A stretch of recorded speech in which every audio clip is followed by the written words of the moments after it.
AskReddit. This is why I'll never go to the lake at night again. When I was younger, there wasn't anything I liked more than visiting my grandparents at their cottage on a lake in upstate. Years later, I can still smell the fresh fallen rain on their patio and taste the buttered corn on the cob from their grill. While they've since moved to a retirement village in California, I'll always have memories from their home. Some memories, unfortunately, are darker than others. That night in August when I was 14 haunts me to this day. A family friend of ours was visiting with their twin sons, both of which were a year older than my cousin Sophia and me. There was something about bratty teen country boys that to a young suburban girl seemed so fascinating. They were the motorcycle boys from all my teen novels, the ones who came off as jerks but brought out a girl's wild side. Sophia was 4 months younger than me and equally drawn in by the danger that they promised.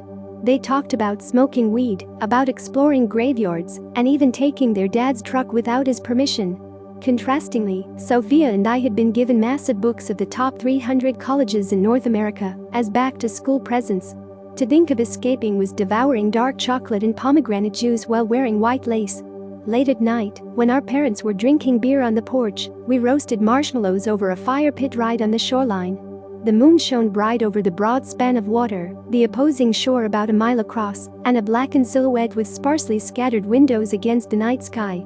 "I want to swim across there someday," I said. In my head, I dreamt of great athletic achievements, tainted only by my lack of commitment to intramural sports. The boys laughed. "You'd better not swim at night, Craig," the older by 5 minutes one said cockily. "Yeah," said Matt, the slightly younger one echoed. "There are wicked crazy animals out there. Like you wouldn't imagine." Sophia laughed. "In a lake?" she asked. "How? People in the 60s left some crazy animals out there is what I'm saying," Matt said. "And they all bred together." "Yeah," I agreed. "My dad said Grandpa got them a bunch of baby alligators when they were little, and when they got too big they just let them loose." Sophia scoffed. "Yeah, my mom said that too. But that's just alligators, and they definitely die in the winters." "Aren't alligators saltwater too?" I asked. "No, that's crocodiles," Sophia said. "Okay, yeah," I said. "There's nothing that would survive the winters out here, Matt." "Nothing natural," Matt fired back. "You need proof?" Craig said. "There's a power plant a few miles up and all their waste flows into here. Makes the animals all sorts of fucked up." "Sure," Sophia said sarcastically. "And not just that," Matt said. "But it's haunted." It was my turn to be sarcastic. "Yeah, right. He don't mean like the plant was," Craig said. "Separate thing. It's some Seneca shit from pioneer times, and it ain't real." "It is real," Matt said. "They're who made the bad energy." "Oh yeah?" Sophia said. "They made a bunch of bad energy when we stole their land." Craig scoffed. "We paid him, didn't we?" Sophia glared at him. "Well, curses aren't real, and I don't see any alligators or weird creatures around here." "Not here," Craig said, sounding defensive. "There's an island we can get to with the boat tonight after our parents go to sleep. That's where the shit goes down, I hear. Small thing but packed to the gills with creepy crawlies." I got a butterfly in my stomach thrill and looked to Sophia. She exchanged a knowing glance with me. As much as these boys were assholes, this was a chance to do something we'd never do on our own. The summer was winding down, and then it would be school, tutors, theater society, things we enjoyed, but that didn't leave us with many stories to tell.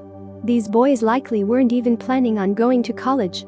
Their parents didn't even care if they finished high school, so long as they got a GED and a job. So when we could hear our parents snoring from their rooms, we snuck out to the dock and boarded a small boat. We used the paddles, mainly because the engine was loud, but also because it was rarely reliable at all. I remember being a little scared that we'd be grounded for leaving the house without permission, but I brought my Motorola RAZR with me. At least my parents would be able to know I was safe if they woke up, looked for us, and didn't find us. The water was completely dark, illuminated only partly by Craig's flashlight, and in the thrill of the night I did wonder if something would come up from the gentle waves. "You ever been to the island?" Sophia asked. I was grateful that someone broke the silence. "Nah," Matt said. "But everyone knows about it. It's got creatures." I felt for the aluminum baseball bat I'd brought with me. Everyone had brought a weapon. Sophia held a putter, Matt had a pocket knife, and Craig had taken my grandpa's small axe. If there were creatures, as the boys seemed to believe, I didn't want to be defenseless against them. We hardly spoke in the 20 minutes it took us to paddle. Aside from the waves gently lapping at the sides of the boat, there was no sound. Not even, I noticed, as we neared the small rocky island, the sound of insects coming from the woods. All was still. It was enough to cause me to jump out of my skin when I heard the boat scrape over the gravelly shore. The boys laughed, but Sophia shot me a concerned look. "I want to stay with the boat," she said firmly after stepping onto the beach. "Lame," said Craig. "I always knew you city girls were a bunch of pussies. We came all this way." Matt whined. "Why not? Someone has to man the boat," she defended. "What if one of those creatures get it? Then we're stuck on this island with nothing." "She's right," Matt said, after pausing. Craig scoffed. "I'm staying with her," I said. "What the hell?" Craig said. "We don't need more than one person at the boat." "Yeah, but I am a pussy," I said. Craig glared at me before laughing. "That's a good one, Grace. But I'm blaming it on you if we get in trouble." I nodded. A pang of guilt hit me though, thinking they'd be going into the wooded island with nothing. "Take my phone," I offered. "You can take pictures if you find something." A glimmer of happiness flickered across Craig's eyes. "Will do, sweet thing." Matt gagged. "You're such an idiot," he said, before heading towards the woods. Sophia and I watched their backs disappear into the path, their neon-colored t-shirts slowly fading. The air was thick and drenched us in a chill that I hadn't expected when I chose to wear cotton soft shorts and a tank top. We sat there for a few minutes when Sophia broke the silence. "There are no mosquitoes out tonight." I realized she was right. In the summer we usually ended our nights covered in a patchwork of bug bites. And, taking an awareness of my limbs, it would seem like there were none to be found in the whole state. "I don't like it here," I replied. "It feels wrong." In fact, it felt like the air before a thunderstorm, the type that soaks into your cheeks and hums with static. I clutched my baseball bat tighter as goosebumps broke out on my skin. My eyes had adjusted to the night quite a bit, the moon casting everything in navy.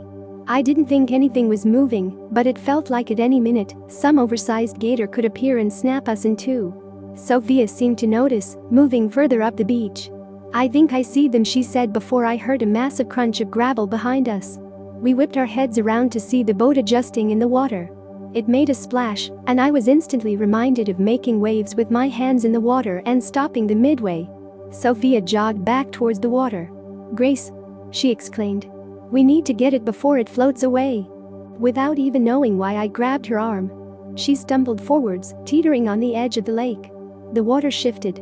"Sophia, look at the water," I whispered. Under the shadow of our forms, something slithered in figure eights, not breaking the surface of the lake. "Oh my God," she whispered back. Our bodies stiffening, we slowly retreated, not wanting to make a single step closer to whatever creature stood between us and the boat. "It could be water snake," Sophie breathed. "We still shouldn't go in there." "Are lake eels a thing?" I asked. The boat began drifting away in a straight direction as if it, too, wanted nothing to do with the creatures of the island. "I guess we're camping," Sophie said. We'd traveled west on the lake to get to the island and could see the closest shore about 200 yards in front of us. But 200 yards was a long way to swim risking water snakes, only to return and tell Gramps he lost his rowboat. Better to wait till morning when the water is clear. Sophia turned on a flashlight I forgot we even brought, and in that instant I saw something flash out of sight in the water. "Where are they?" she asked, shining her light towards the trees. "They've only been gone like 5 minutes," I said. Sophia's light shone right at me. "What are you talking about?" she asked. "It's been an hour." "Are you kidding me?" I asked. "No, Grace, it's been at least an hour. Maybe more." "You're completely wrong," I said. "They just left." Sophia screamed, her light shining behind me. Stumbling backward, she kept screaming and dropped the flashlight. Next thing I knew, she grabbed my hand and started running, tripping over rocks as we sprinted into the woods. My heart was in my throat. I wanted to look back, but she ran too fast for me to risk the chance. I couldn't see where we were going, but she pulled me behind a tree, and we pressed our backs against it, panting heavily. "Grace," she whimpered. "There's something out there. It came from the water."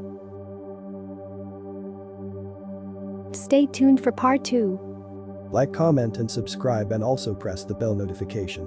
We are coming up with best stories for you. Stay tuned.